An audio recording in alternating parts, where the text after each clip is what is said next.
All right, let's watch. Just wait for you to ask a question, but like, it's I want I want them wherever they're at. Like I have no inclination to where they're at right now. Like I've exhausted like every friend that I know of, and every friend that I have has called friends that Shanann has that maybe I didn't know about, and it's just like it's like it's vanished. Like she's not like when I got home yesterday, it was like a ghost town. Like she wasn't here, kids weren't here. It's like, I have no idea like where they went, and it's just earth shattering. I don't feel like this is even real right now. It's like a nightmare that I just can't wake up from. Chris, when did you learn that they weren't here? It's like well, I texted her a few times and called her. I didn't get a response, which that was a little off. And then her friend Nicole showed up about a little after noon. I could see it on the doorbell camera, and I was like, "Hey, what's going on?" She's like, "I can't get a hold of Shanann." And that's when I was just like, "All right, something's not right. If she's not answering the door," and she said the car was here. It's like, I gotta go home. And we got here, got inside, and nobody was here.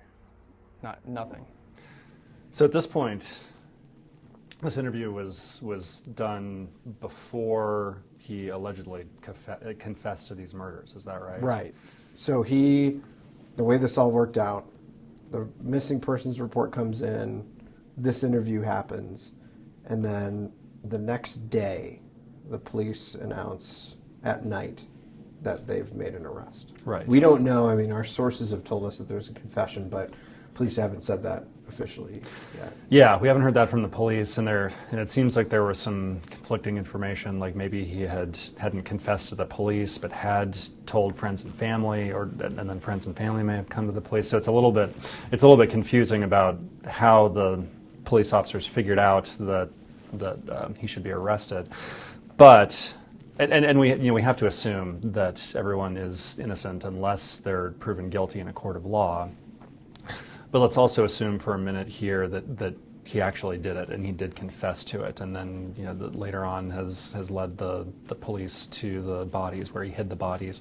So he is lying through his teeth right here about all of this. Maybe he texted, maybe he didn't. He's worried about the kids. But he knows what happened here. Do you see any nonverbals that would indicate that? No. It's hard to read a lot of times, but he comes across as a person who that genuinely is concerned about the whereabouts of his wife and kids. That he doesn't look suspicious, at least not in this part of the interview. I guess one of the things that caught me, and I don't know if you noticed the same thing, was that he said, "We called friends. I even contacted some friends who might know people that she knows that I don't know about." Everything in that, to me, seemed like she was separated from him. And maybe I'm off there, but that's the way I read that. Yeah, it's. I'm not sure. That could definitely be a red flag. Thinking, are there people who she knows who he doesn't know that she knows, and he's not even aware that they exist. That could potentially be a concern. It could indicate that there was some separation between the two of them. It could also be, something pretty innocent, like friends of coworkers who she may have met once, who he had never heard of. So that part of it didn't really jump out at me. What jumps out, honestly, is that if he actually did it, how good he is at lying about it. Like he has thought through all of this. He's not stumbling over his words. He's not looking around and looking nervous. He doesn't look incredibly sad, like he's losing control of his emotions or anything like that. But he looks appropriately distressed. And so if he really did it and made it through this interview looking this distressed and being able to pretend like he didn't do it, that's pretty unusual. And to set the stage of where this was, I mean, at this point, the word homicide wasn't even involved in this case. Like this was a mother and two kids that were missing at this point. So, yeah, it's interesting. Do you want to keep rolling? Sure. Nothing. And so I read that Shanann hadn't taken the girls to school, which was unusual. Yeah, because like Bella was going to start kindergarten next Monday, and they were just getting ready to start back again. And so your friend Nicole kind of tipped you off that something is. Yeah, because like she was here at the front door, and that's when I kind of knew, okay, like if she's not answering anybody else either, this isn't like her. Because I mean, she works at direct sales business, and that's that's what she does. And for her not to respond to any of her people, I mean, if she doesn't respond to me, that's fine. I mean, like, she's busy, she's got stuff going on, but not to respond to her people, though, that was not like her. Can you stop it right there? Sure. I'm curious what you think about that. That he's saying, if she wasn't going to respond to me, that's one thing, but if she wasn't going to respond to her people, wouldn't he be one of her people?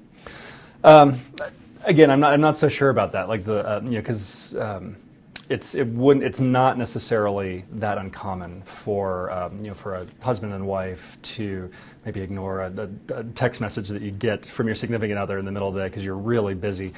But if you get a text message from your boss, you gotta respond to that. And then you get back to your significant other later. So that even that doesn't necessarily jump out as a red flag to me. Maybe my relationship. A few more minutes in, totally screwed up. Have you noticed anything else? A few more minutes in. He's thought through this a lot. Again, so we have to we have to couch all of this in terms of if he did this. So thinking if he did this, he has really thought about this a lot. What his alibi would be. And that's concerning. That would indicate some level of premeditation, some level of thought afterward, like this just happened. This is how I'm going to cover it up. And the story so far seems to fit together pretty well. That these are all of the actions that a husband would take if he's really concerned about where his wife and kids are. Do you want to keep going? Sure. Chris, you've got a beautiful family, and it looks like you all love each other very much. What went through your mind the minute you're like, something's wrong? It's like I was trying to get home as fast as I can. I was blowing through stoplights. I was blowing through everything, just trying to get home as fast as I can because none of this made sense. Like, if she wasn't here, like, where did she go? Like, once I got here, it was like, all right, who can I call? Who do I know that she could be with right now? If she went to a friend's house, where could she be staying? And we went through everybody. I mean, just everything in my contact list and her friend's contact list, and nothing has come up. Everybody has said like they haven't heard from her either. I'm just hoping right now that she's somewhere safe, and maybe she's there. But right now it's just like, if she's vanished, like, I want her back so bad. I want those kids back so bad. I wanted to ask you a little bit about the hard part. Your first thought is, where are they? I want them back. Your second thought is, your friends were telling us, and we kind of heard from you a little over the phone. Your second thought is that you're afraid people think you may have done something. Yeah, I mean, nothing. Everybody's gonna have their own opinion on anything like this. I just want people to know that I want my family back. Like, I want them safe, and I want them here. Like, this house is not the same. I mean, last night was traumatic. Last night was, I can't really stay in this house again, like, with nobody here.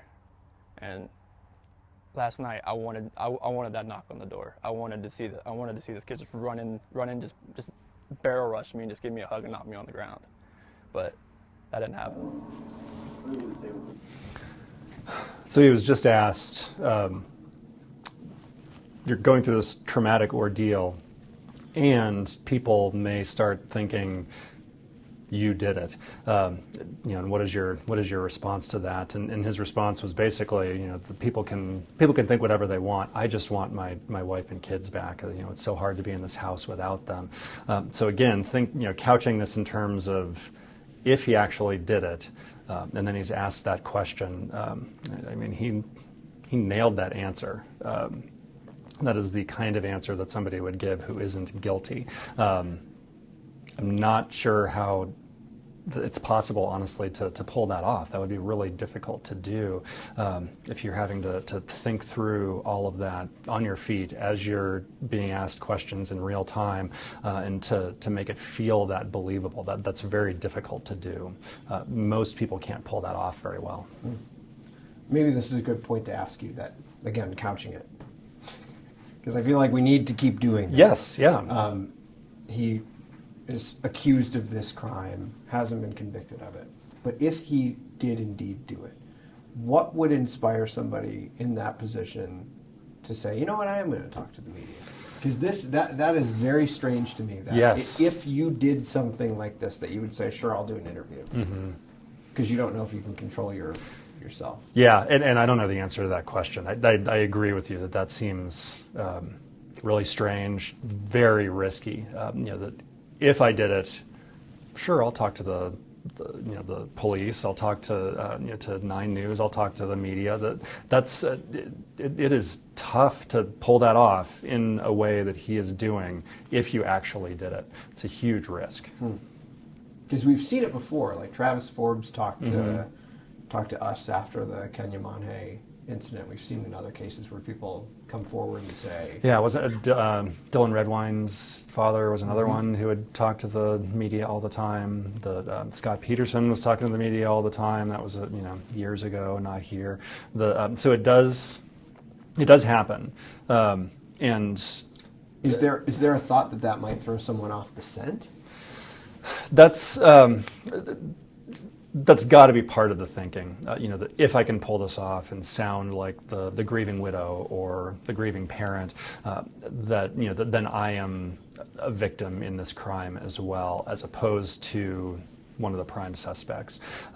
So it's it tends to be people who want to be seen as a victim along with the deceased. Is there anything else that we should be looking out for? Things that we should be following and kind of psychologically with this case? So what so again, there's been an arrest made. The charges are still pending. There's certainly been no convictions. What I can say is that what the research shows is that he fits the profile pretty well of somebody who would do this kind of thing. Somebody who is relatively young, in his mid-30s, has young kids, is married. There may be some sort of revenge motive against the wife, which is what would cause somebody to kill a wife and then kill the children as well, to hide it, to lie about it later, try and get off on the charges and be seen as another victim.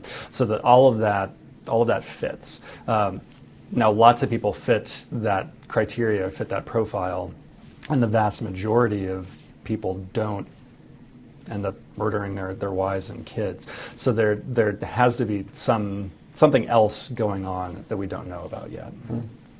Do you have any sense of why that profile exists? Is there something about people and his kind of demographic that we don't know about, honestly. We can identify the profile very well because it fits certain characteristics, but there's no real good explanation as to why. Why do these profile characteristics push somebody maybe to do something like that? Thank you very much. Appreciate it.